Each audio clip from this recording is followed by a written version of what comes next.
Bom dia pessoal. Eu tentei entrar e eu acho que eu toquei ali algum filtro e acabei saindo. E acabei esquecendo da música também. Vamos lá, começar direito. Esqueci até de colocar um louvorzinho pra gente. De todas as provas que eu já passei. É bem difícil, Senhor.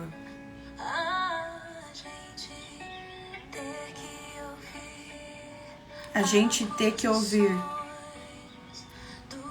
acusações do vil tentador. Bom dia, Aninha.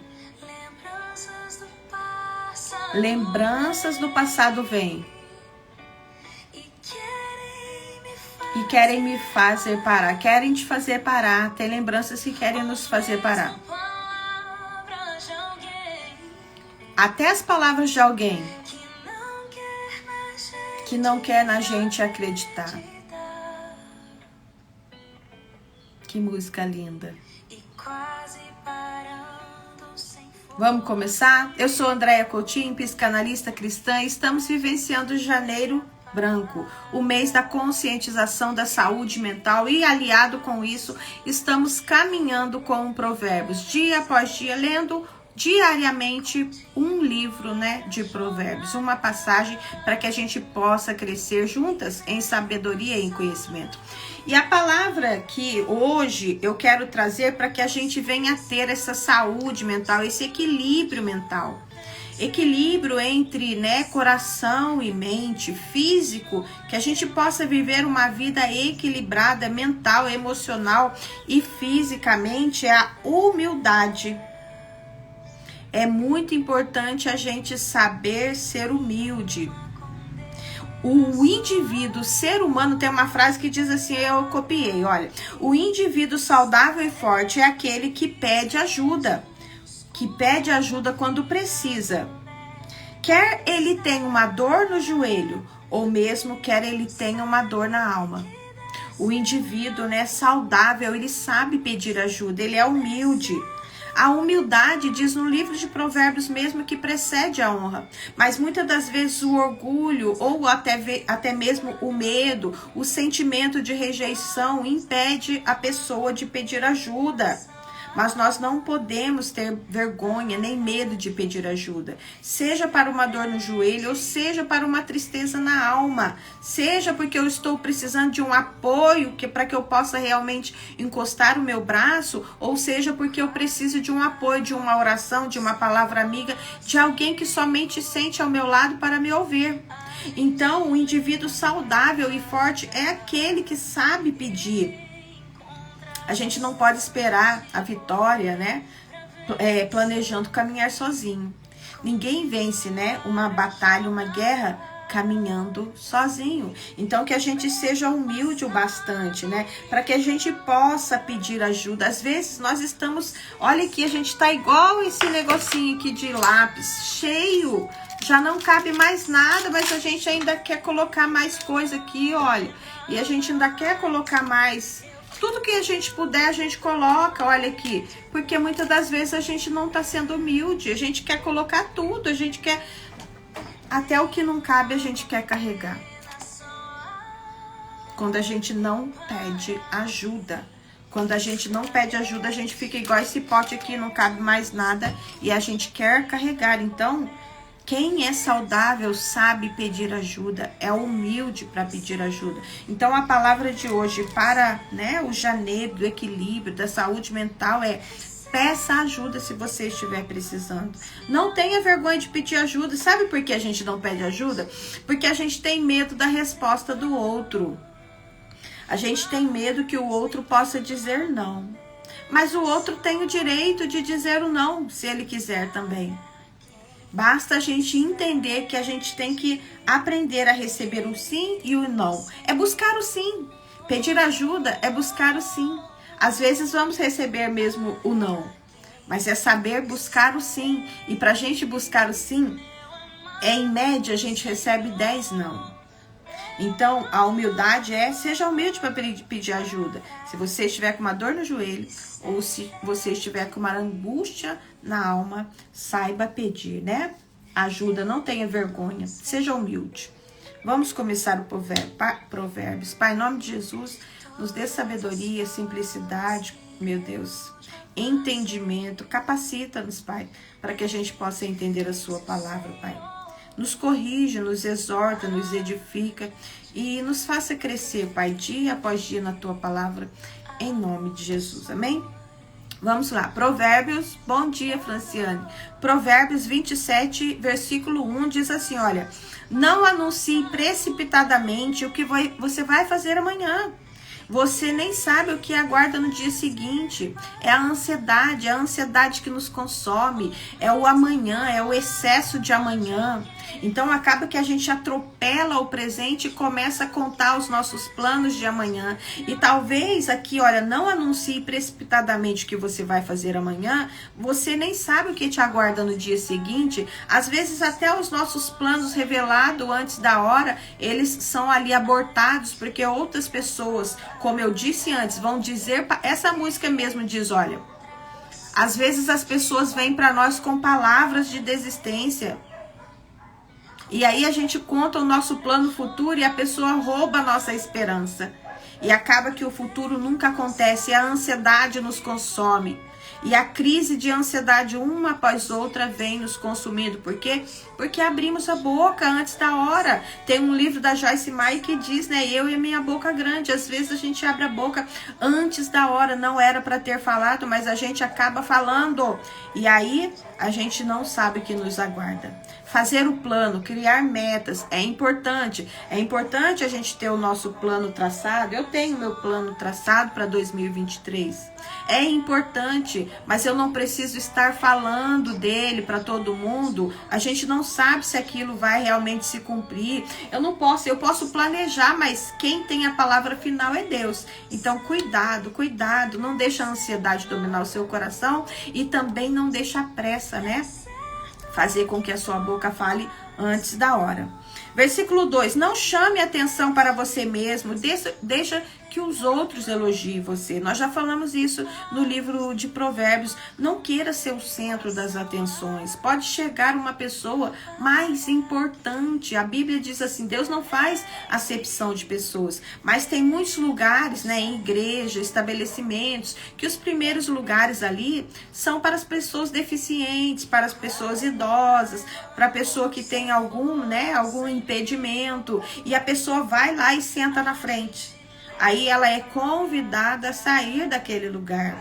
Então, quer dizer, não chame atenção para você mesmo. Espere que os outros elogiem. Às vezes a gente quer ser o centro das atenções, como eu disse, chega outra pessoa que é muito mais importante e a pessoa murcha e começa a ficar cheia de minhocas na cabeça, achando que ninguém ama, achando que ninguém presta atenção, achando que ninguém quer ouvir, e na verdade apenas o outro era mais importante mesmo.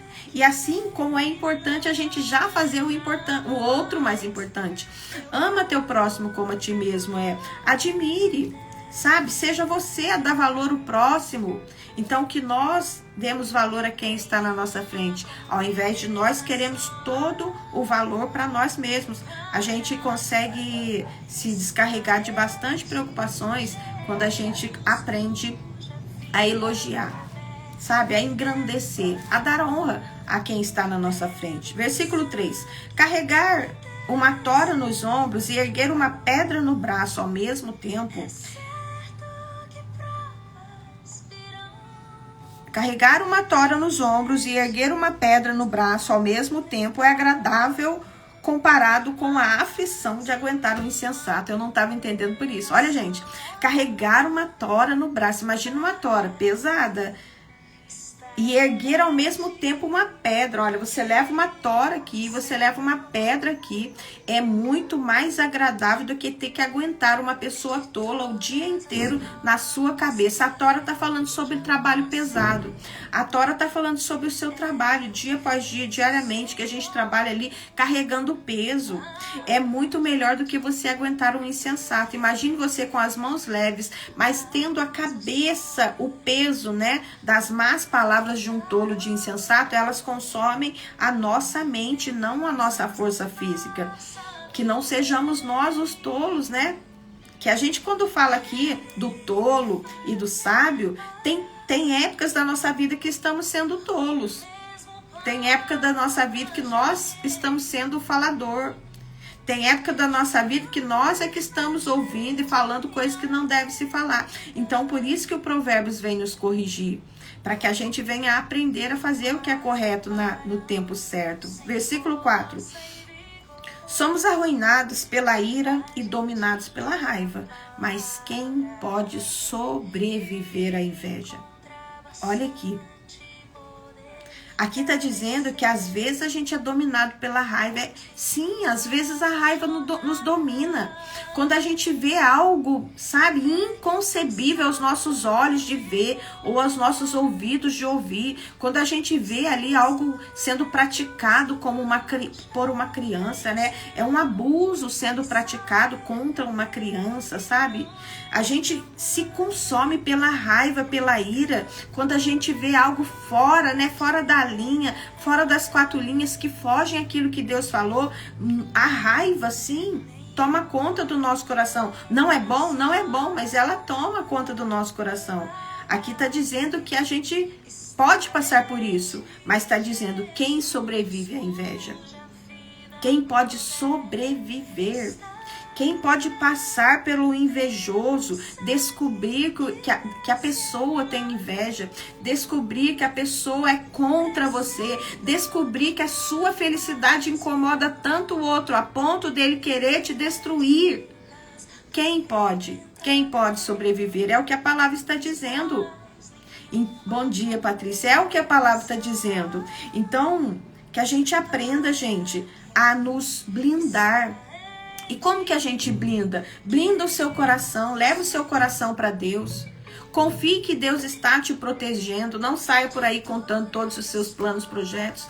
Também não saia ouvindo tudo aquilo que as pessoas estão dizendo. Porque aqui está dizendo que a ira, ela pode até dominar o seu coração e a raiva também. Mas a inveja é quase impossível sobreviver a ela. Sobreviver quando alguém revela, né, aquilo que ele está sentindo ao seu respeito. Então, que a gente siga orando, né? E pedindo para que Deus coloque sobre nós uma cerca viva. E sobre nosso olhar também uma cerca viva. Eu acabei de dizer ali em cima. Uma coisa é fácil a gente dizer que todo mundo, tem inveja, está com inveja de mim, porque eu estou chamando a atenção. Mas ninguém reconhece que tem a inveja. E a inveja, ela é uma das obras da carne que todo ser humano carrega. E que nós temos que lutar contra esses sentimentos quando eles vierem tentar entrar no nosso coração. O que é a inveja? A inveja, ela tenta roubar a felicidade do outro por aquele momento de vida que ele está passando. Então, que Deus vigie, né? Coloca um vigia na porta dos nossos lábios, um guarda na porta da nossa língua. Que Deus nos dê olhos bons, para que quando a gente veja, né, alguém vencendo perto de nós, a gente alegre-se o nosso coração, porque o próximo somos nós. Entenda que estamos numa fila. E se essa pessoa que está na minha frente está vencendo, está prosperando, está progredindo, eu sou o próximo, eu estou atrás, eu sou o próximo. O próximo é você, o próximo sou eu. Então que a gente se alegre com a alegria do outro. Versículo 5. A repreensão dita é melhor que uma aprovação não mencionada. É melhor um amigo, um pai, um irmão, um líder vir te repreender para que eu possa crescer, né? Amadurecer, desenvolver os meus dons, os meus talentos, do que uma aprovação não mencionada. Existem pessoas que não te repreendem, né? Mas também não te elogiam. Tem pessoas que te aprovam, mas pelas costas. Eles pensam assim, eu não vou elogiar essa pessoa, por quê? Porque de repente ela pode se encher o ego, se achar melhor, mas é melhor uma repreensão dita, porque tanto a repreensão dita vai nos fazer crescer, quanto uma aprovação também, uma aprovação feita na hora certa, ela pode fazer a pessoa crescer, porque às vezes a pessoa está só precisando daquilo. É igual quando a pessoa está fazendo uma prova. Ela precisa ser aprovada. Então, muitas das vezes, a pessoa precisa dessa, sabe, dessa aprovação. E o outro não diz. Talvez diga para outros, mas ele não diz para quem é para dizer. E todos os dois servem para crescimento. Tanto a repreensão dita serve para crescimento, porque ela vai corrigir aquela pessoa, quanto a aprovação, né? Mencionada, que eu quero dizer. A aprovação não mencionada não serve para nada. Nem para crescimento, nem para nada. Então, ela não serve de nada. 6. As feridas causadas por alguém que ama faz bem, mas os beijos dos inimigos são mortais. Deixa eu beber uma água.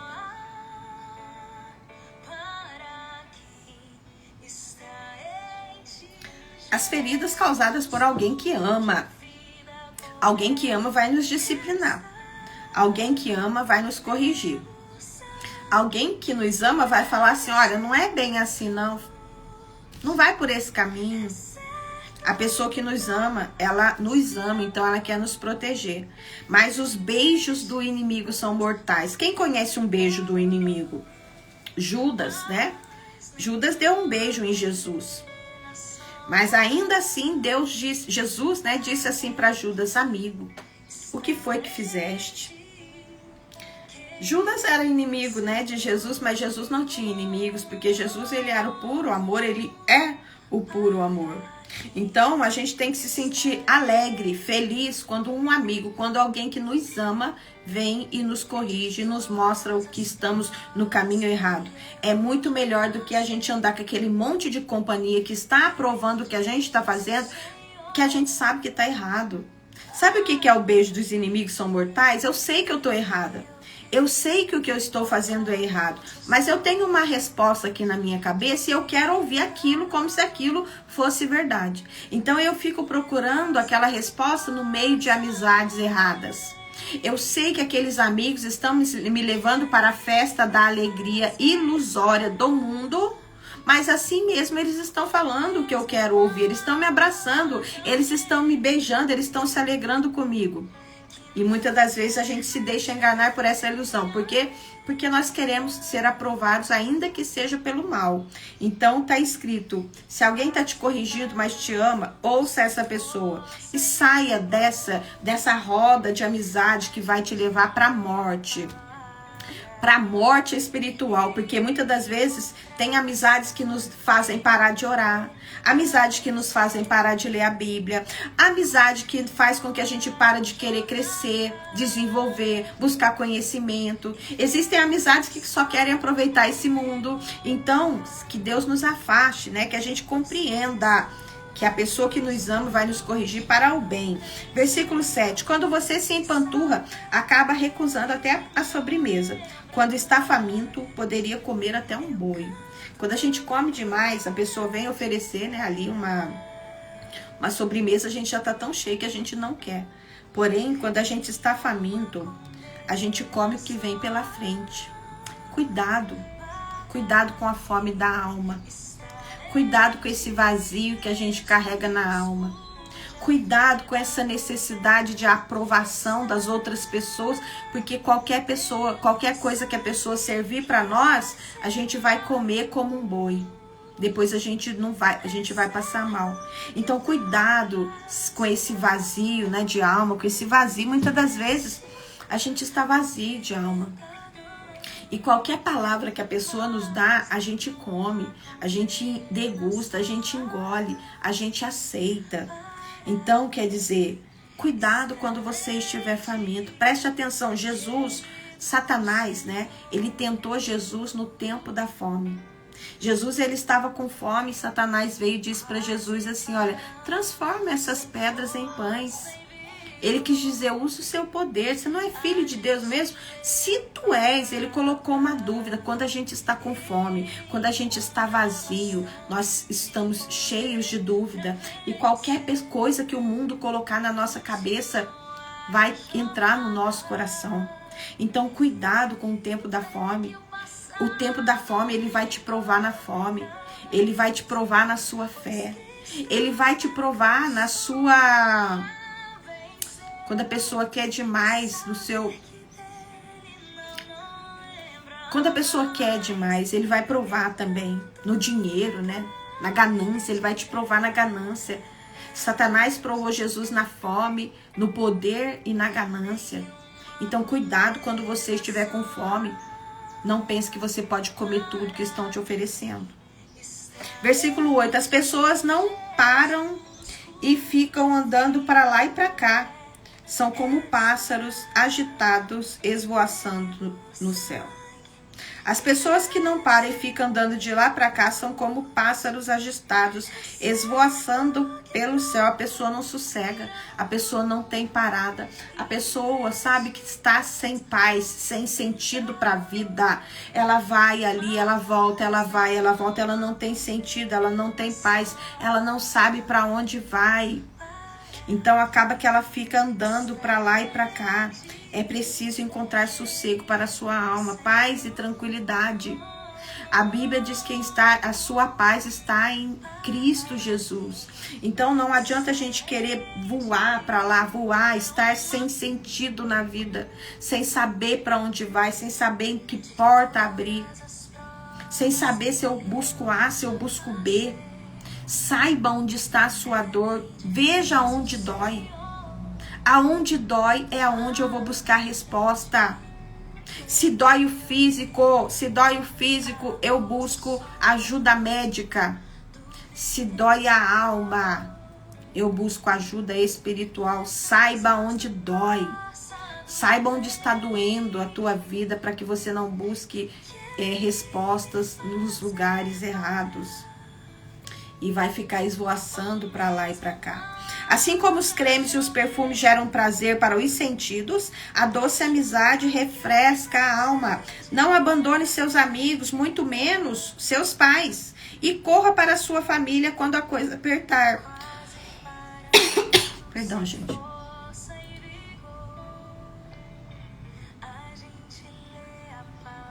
Corra para a sua família quando as coisas apertar. Melhor é amigo próximo do que uma família distante. Bom dia, não consigo ler o seu nome, Vela, né? Então tá dizendo assim, ó, não abandone os seus amigos, muito menos seus pais. E corra para a sua família quando a coisa apertar. Corre, você tem família? Corra para a sua família. Sabe, na hora do aperto, pensa aí, fala pra mim. Às vezes a gente reclama da nossa família, a gente reclama do nosso irmão, do nosso pai, do nosso primo, do nosso tio. Mas diga aí pra mim, quem esteve do seu lado? Do marido, do filho? Quem esteve do seu lado no tempo que mais doeu na sua vida? Quem esteve do seu lado no tempo mais dolorido? Quem esteve ali do seu lado? Não pense num fato só, não. Num fato, sabe? Pontual, não. Pense em toda a sua vida, desde o seu nascimento até hoje. Quem esteve do seu lado nos momentos de aperto? Que mesmo brigando, reclamando, xingando, não querendo ajudar, mas lá do lado. Muitas das vezes a nossa família. Então não abandone seus pais, não abandone sua família, não abandone os amigos que você deveria trazer para a vida toda. A gente pode precisar deles quando a coisa apertar. Então, uma coisa é a gente precisar ir para longe, uma coisa é um tempo que a gente precisa viver longe, mas o abandono é diferente. Então, cuidado com aqueles que você tem abandonado e que Deus não disse que era para abandonar. Versículo 11. Seja sábio, meu filho, e me faça feliz. Assim, nada do que o mundo atirar em meu caminho irá me aborrecer. O prudente vê um problema se aproximando e foge. Um insensato entra de cabeça e quebra a cara. Seja sábio, meu filho. Cuidado, né? Cuidado com tudo aquilo que o mundo está tirando em você.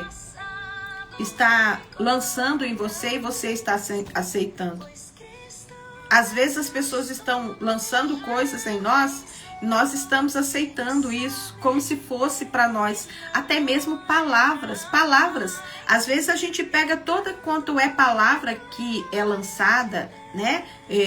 O dito das palavras proféticas que a gente ouve, né? Ouve muito dizer, mas toda a palavra de Deus está aqui na palavra. Se você quer ouvir uma palavra de Deus para você, leia a palavra de Deus, tem tudo aqui. Mas muitas das vezes a gente quer aceitar tudo que é lançado. E isso aborrece a Deus, porque nem tudo será para nós. A gente tem que saber qual é o nosso lugar, qual é o nosso propósito, qual é a nossa missão aqui na Terra, onde eu nasci, para onde eu vou, sou filho de quem, até onde eu posso chegar, e não sair por aí aceitando tudo quanto é, né? Tudo aquilo que atira na gente. Versículo 12. O prudente vê um problema se aproximando e foge. O insensato entra de cabeça. O prudente, ele vê o problema de longe, ele tem visão.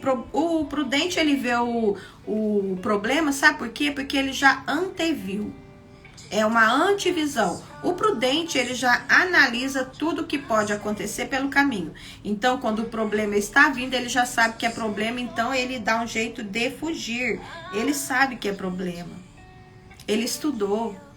Agora, o insensato, ele mergulha de cabeça. Sabe o que é cair de cabeça? Mergulhar de cabeça é se entregar por inteiro num lugar onde não se tem controle. Quem mergulha na água e sabe nadar, tá tudo certo, porque vai nadar e vai conseguir sair de lá. Mas quem mergulha sem saber nadar, não sai mais. Então, o insensato, ele vai mergulhar de cabeça. Ele não vai nem prestar atenção no lugar que ele está mergulhando. Versículo 13. Não se esqueça do calção quando fizer um empréstimo. Tenha cuidado em aceitar o que um visitante penhorou. Cuidado.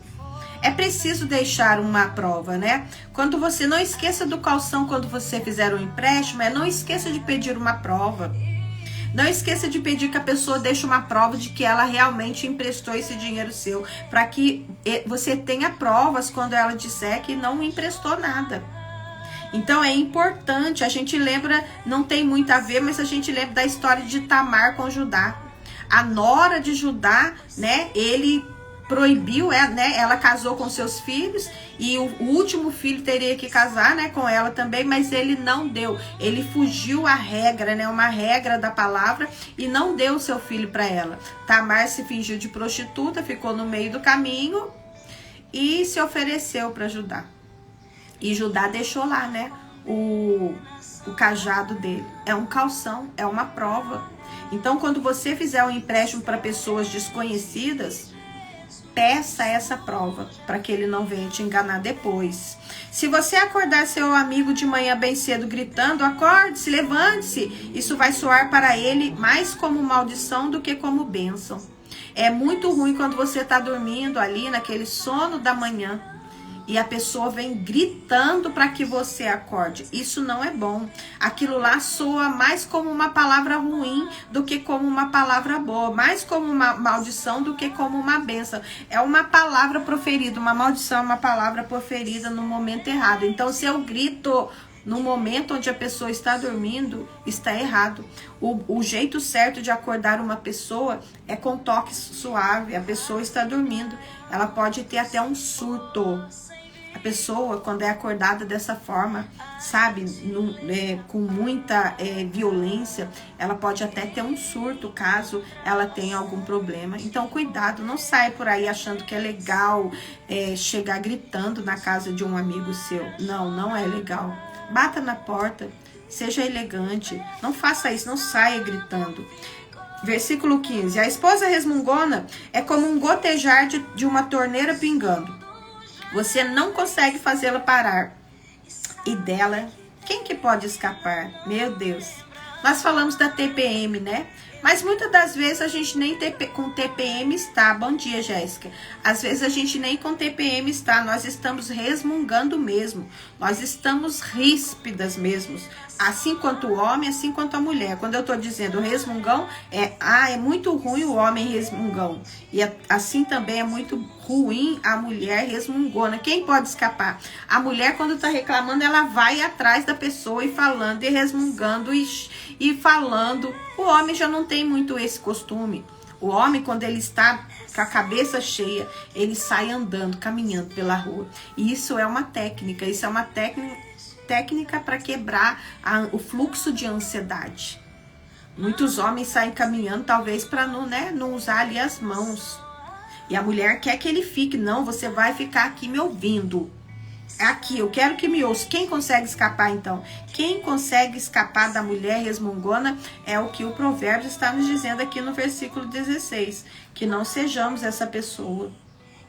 Que a gente saiba compreender, analisar as situações por todos os ângulos, não somente pelo nosso ângulo, mas por todos os ângulos. Com o ferro, versículo 17. Como o ferro afia o ferro, um amigo afia o outro amigo. Quer dizer, afiar. Afiar, quando eu afio uma faca, é para que o corte dessa faca seja mais preciso. É para que essa faca de primeira já consiga cortar ali, né? Seja um pedaço da carne. Então, olha lá, como o ferro afia o ferro, um amigo afia o outro amigo. Ele aperfeiçoa. Ele faz com que aquela pessoa seja mais decisiva, acertada, incisiva. Cortar é incisão, sabe aquele corte perfeito? Então, um amigo, como o ferro afia o ferro, um amigo afia o outro amigo. Um amigo ensina o outro amigo pelos caminhos que ele já andou. Não vai por aqui não, eu já passei por ali. Não é bom. Quantas vezes a gente era jovem, bom dia, o nosso amigo ia para outra cidade, para morar em outra cidade, e ele voltava cheio de ideias, e ele voltava cheio de novidades, e a gente só ouvia aquela pessoa falar. Por quê? Porque ele foi para lugares distantes, aprendeu coisas importantes e veio nos ensinar. Então, por isso que a amizade, ela afia uma outra amizade. Versículo 18. Se você cuidar do seu pomar, colherá frutos, muitos frutos. E se você honrar o seu chefe, também será honrado. Se você é seu patrão, tá escrito aqui, ó, se você cuidar do seu pomar, do seu próprio pomar, terá muitos frutos. É como aquela história que eu falei. A grama do vizinho é mais verde, mas ela pode ser artificial. A grama mais verde é aquela que você cuida. É a sua grama que você cuida, onde as borboletas vão vir passear. Então, se você cuida do seu pomar, sim, você vai colher muitos frutos. Mas é preciso cuidado. E o cuidado certo, no tempo certo, na hora certa, com as ferramentas certas. Então, se você cuida do seu pomar, você terá muitos frutos. Mas agora aqui está dizendo, olha, se você honrar o seu chefe, você também será honrado. Se você não tem um pomar, se você trabalha para alguém, bom dia, Kelly. Se você não tem um pomar, mas se você trabalha para alguém, se você oferece os seus serviços para alguém, então honre o seu chefe. Cuide do pomar do seu chefe, assim como o pomar fosse seu. Cuide do pomar do seu chefe como se fosse seu. Conta-se a história de um homem, né? Que desceu, ele foi visitar uma fábrica. E quando ele foi visitar essa fábrica, ele desceu de helicóptero lá naquele campo enorme. Ele desceu do helicóptero, ele foi caminhando e ele foi vendo a fábrica. E a fábrica era enorme, mas algumas partes dela estavam funcionando, mas outras partes, shalom. Mas algumas partes estavam abandonadas. E ele chegou logo depois do almoço e quando ele viu, né, alguns funcionários estavam lá cansados, já tinha passado o horário de almoço, sabe? Mas aquela dormidinha depois do almoço, os funcionários estavam lá meio que dormindo. E esse homem olhava esses funcionários, né, assim, descansando, cansado, não fazendo o serviço que era para fazer. E esse chefe olhou bem, esse homem olhou e pensou bem, não é muito certo, essa empresa tão grande, ela era para estar, né, funcionando da maneira tão perfeita e tá todo mundo descansando, acabaram de almoçar, já estão querendo descansar. Sabe o final dessa história, o que é? Essa empresa é você. Essa empresa é você quando não cuida do seu pomar, quando não cuida da sua vida, quando não cuida da sua vinha. É a preguiça, é a procrastinação, são esses homens, sabe? São esses pensamentos que depois do almoço te fazem pensar, será que vale a pena? Acho que eu preciso descansar mais um pouquinho. Essa empresa é sua, é a sua vida. Então cuida do seu pomar, cuida da sua vida, e você vai ter muitos frutos para colher. Mas se você tem um chefe, honre. Trabalhe para ele como se estivesse trabalhando para você mesmo. Assim como a água reflete o rosto reflete o coração. Quando você olha na água, quem é refletido na água? Você. Eu costumo dizer, quando você olha no espelho, eu trabalho como cabeleireira também. Estou cabeleireira, eu estou psicanalista, eu estou terapeuta familiar cristã. E amanhã eu posso estar outra coisa, porque a minha vida está nas mãos de Deus. Eu não sou nenhuma profissão me define. Eu sou filha de Deus, filha amada de Deus. E o tempo dele para a minha vida são tempos e estações. Assim como o verão, o outono, em primavera e inverno. As minhas missões também podem mudar aqui nessa terra. Mas o meu propósito é levar Jesus aonde quer que eu vá. Então tá dizendo aqui, olha, quando você olha no espelho, muitas das vezes a pessoa é linda, maravilhosa, perfeita, mas ela olha no espelho, ela diz, isso tá ruim, isso aqui tá ruim, aquilo ali tá ruim. Sabe por quê? Quando você olha no espelho, o que reflete é a sua alma. O que você vê no espelho não é você de verdade, mas aquilo que é de verdade você está dentro de você. E se for bom, os seus olhos vão refletir amor, mas se for mal, você vai ver e você vai achar só defeito, você vai encontrar só coisas para consertar, vai querer consertar tudo. Então, o que a gente vê não é o externo. Quando olhamos no espelho, o que nós vemos é a nossa alma. Então, como a água reflete o rosto, o rosto reflete o coração. Então, quando o nosso rosto está triste, caído, o nosso coração também está assim. Às vezes é porque estamos cansados. Às vezes é porque estamos esgotados de muito trabalhar. Ou às vezes é porque nós estamos esgotados de tanto pensar, de tanto esperar. Mas o nosso rosto, ele vai refletir. E não vai refletir para quem é de fora. Para com isso. A gente sai por aí vigiando, né, as feições dos outros. Mas o seu rosto vai refletir para você mesmo. Porque quando você olha no espelho, você enxerga a sua alma. E tem aquele dia que a gente acorda e a gente fala, nossa, hoje eu estou bem, está super bem. É porque a sua alma está alegre. Então, renove as suas forças no Senhor. Beba da água da vida todas as manhãs. Beba do Senhor. A gente não sabe o que nos espera daqui 3 horas. A gente não sabe o que nos espera. Mas quando nós estamos fortalecidos no Senhor, é nele que somos fortalecidos e todas as coisas cooperam para o bem daqueles que amam a Deus. E estamos preparados para toda e qualquer obra. Eu sei estar no muito, como eu sei também estar no pouco, dizia Paulo. Ele não reclamava porque ele sabia que em todos os momentos Jesus estava presente com ele. Então saiba disso. Saiba disso, Deus está com você.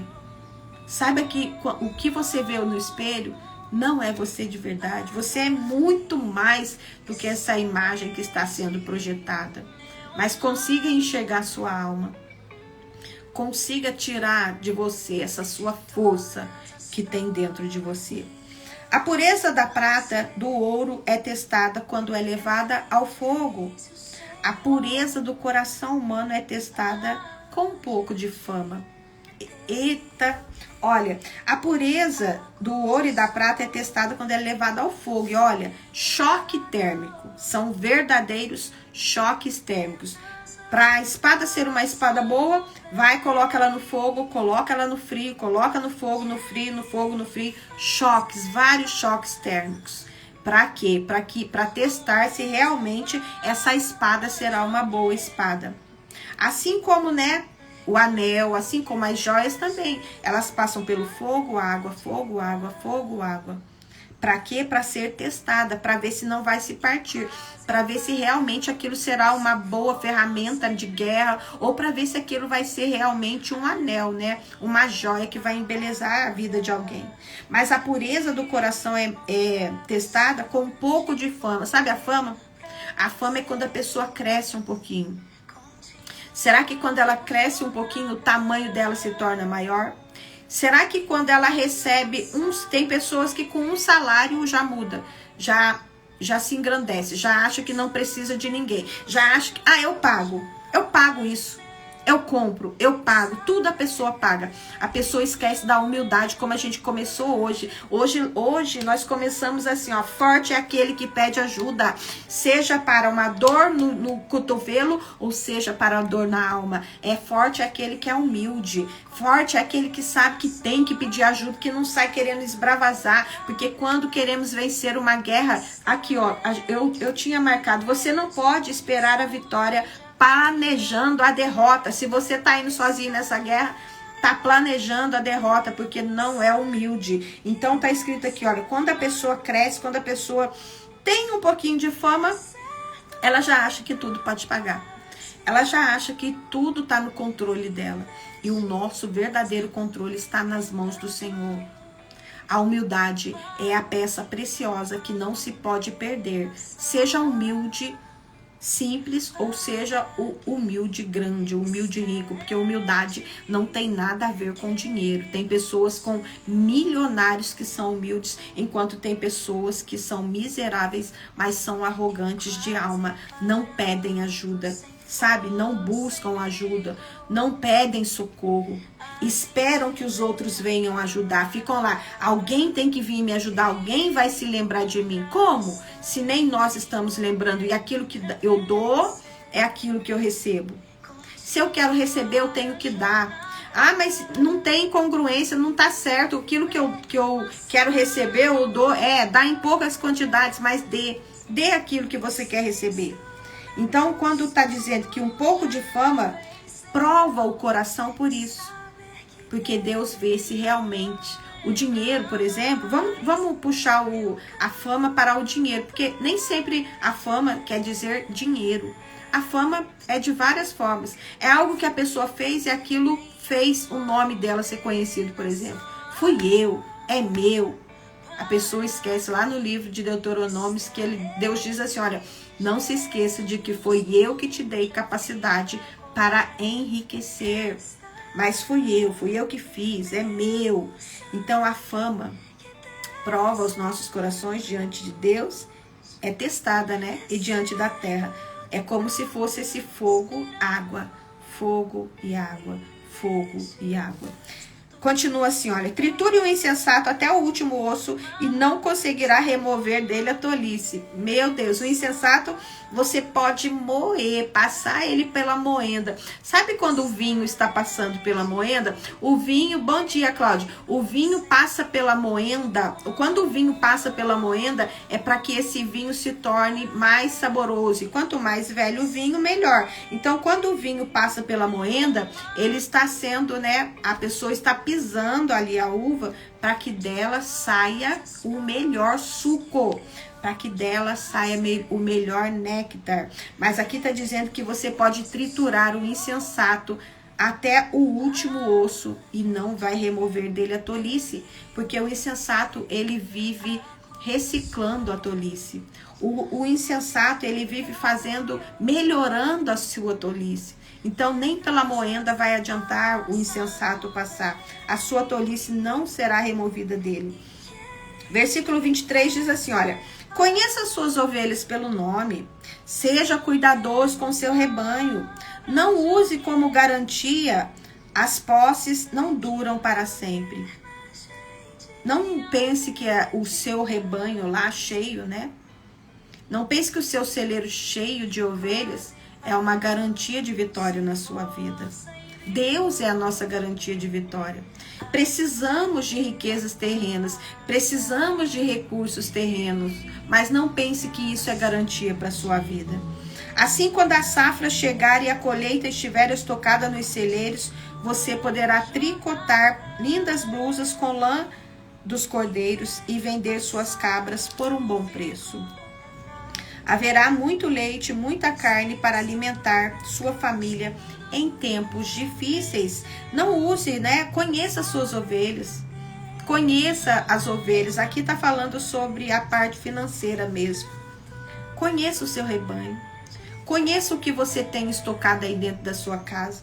Conheça, olha aí no seu armário. Abre o seu armário. Veja tudo que você investiu. Olha bem para tudo que você tem aí. Veja quanto de dinheiro tem investido aí. Às vezes a gente fala assim, eu estou precisando de tanto, mas quando você olha bem, você fala, eu tenho muito mais do que isso. Então olha e conheça as suas ovelhas. Não use como garantia. Porque as posses não duram para sempre. Aquilo que a gente tem não vai durar para sempre. As ovelhas envelhecem. A lã também para de produzir quando as ovelhas estão mais velhas. Então saiba, né? Saiba que quando as chafas chegarem e a colheita estiver estocadas no soleiro, você poderá tricotar lindas blusas com lã e cordeiro. Saiba outras maneiras de ganhar dinheiro. Às vezes a pessoa tem a ovelha, né, ali, e ela só sabe vender aquelas... Bom dia, Magno. Às vezes a pessoa tem ali as ovelhas e ela só sabe ganhar o dinheiro dela vendendo as ovelhas. Talvez vendendo só a lã das ovelhas. Às vezes a pessoa só sabe trabalhar dessa forma. Mas aqui está dizendo, desenvolva, conheça as suas ovelhas. Sabe o que você tem nas mãos pode te produzir. Saiba o que você tem nas mãos pode te produzir muito mais além do que aquilo que você está fazendo. A ovelha, ela não vai produzir só lã. A ovelha, ela vai produzir o leite. A ovelha, você pode ganhar dinheiro com a carne dela. A ovelha, você pode fazer um fiador aí, bom dia.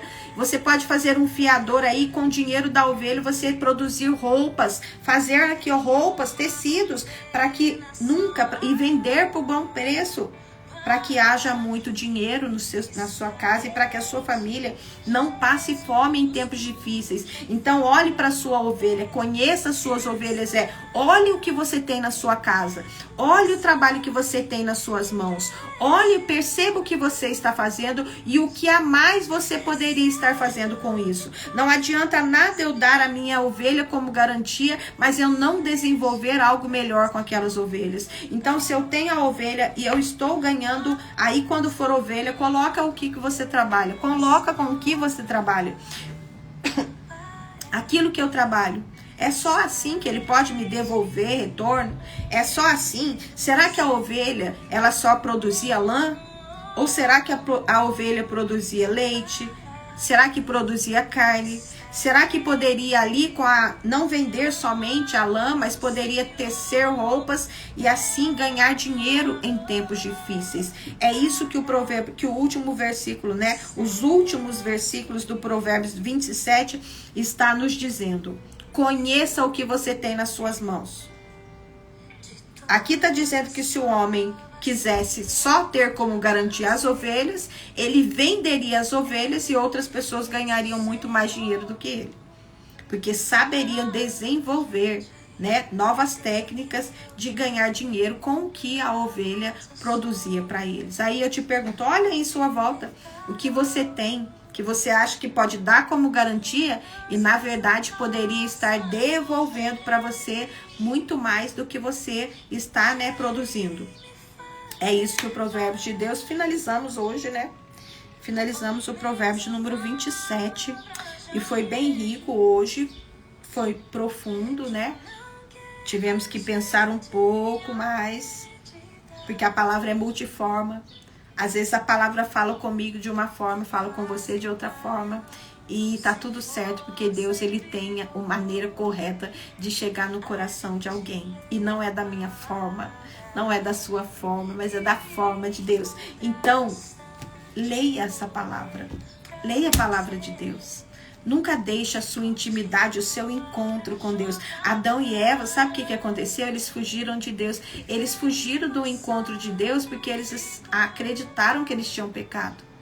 E muitas das vezes a gente não lê a palavra porque a gente diz que a gente não entende, porque a gente diz que a gente é pecador. Porque a gente diz porque agora não vai funcionar na minha vida, porque eu não estou ainda nos caminhos do Senhor, não importa. Importa que quando você começar a ler, ter intimidade e ouvir o que Deus diz para você, porque é aqui que Deus fala com você. Não sou eu que falo, eu não sou nada, eu não sou alguém que vai te conduzir a Deus. Quem te conduz a Deus é você e a palavra dele, Jesus, que habita em você. Então, invista o seu tempo em intimidade com Deus. Ele terá prazer de revelar para você coisas incríveis que eu nunca jamais vou poder revelar. Mas que quando você tem uma intimidade, um encontro, imagine um encontro secreto que só você e Deus vão saber o que ele diz. Então mergulhe na palavra de Deus. Se tem algum lugar que você deve mergulhar, mergulhe na palavra de Deus e ele vai falar com você. Finalizamos. Então vamos orar. Pai amado, querido Deus, no nome de Jesus. Obrigada, Pai. Obrigado por essa palavra maravilhosa do dia de hoje, Pai. Então, hoje nós pedimos ao Senhor, nos ensina a ser humildes, Pai, porque a humildade precede a honra. Nos ensina a ser humilde, a pedir ajuda quando for necessário, Pai. Seja ajuda física ou seja ajuda da alma, Pai. Nos ensina a pedir ajuda do Senhor, Pai. Meu Deus, que a gente não venha falar mais do que a boca, Pai. Que a gente não venha contar os nossos planos, Pai. Mas que a gente venha falar com o Senhor primeiro. Porque é o Senhor, meu Deus, os nossos planos só poderão dar certo quando a assinatura final for a do Senhor, Pai. Meu Deus, como na última parte que nós lemos aqui, Senhor, tivemos que mergulhar para conseguir compreender o que o Senhor diz, Pai. Nos ensina a olhar tudo que o Senhor já nos deu, tudo. Tudo que o Senhor já nos deu é precioso e pode nos fazer enriquecer. E pode fazer com que o nosso lucro, meu Deus, financeiro seja maior. Então nos ensina a olhar tudo que nós temos, meu Pai. E que nasça em nós novas ideias, Pai. Para colocar em prática, meu Deus. E para que a gente possa ter, meu Deus, para que nos momentos difíceis, Pai, a nossa família não passe por aperto. Por quê? Porque aprendemos na Tua palavra que tudo que a gente tem, ele não serve de uma forma só, mas de várias formas. Então que nós tenhamos sabedoria, meu Deus, que o Senhor nos capacite, Pai, para que a gente possa desenvolver essa inteligência, Pai, de cada vez mais produzir o melhor e com excelência para o Senhor. Pai, abençoa todos que estiveram aqui até agora. Abençoa sua casa, sua família, seus projetos, Pai. Em nome do Senhor Jesus, lança para longe, meu Deus, o invejoso, meu Deus, a palavra maligna, meu Deus, o trabalho feito, meu Deus, a inveja, a fofoca, a macumba, Pai. Em nome de Jesus, que caia por terra, Pai. Meu Deus, e que nós saiamos incólumes, meu Deus, vencedores, porque estamos buscando em Ti o socorro, Pai. No nome de Jesus, Te agradecemos, Te louvamos, Te bendizemos, Pai. Te amamos e Te damos glória, Pai. Todos os dias rendemos o glória ao nome de Jesus. Amém. Graças a Deus. Bom dia. Deus abençoe. Obrigada, Magna. Deus abençoe sua vida também. Bom dia, Aninha. Que o nosso dia seja para a glória do Senhor.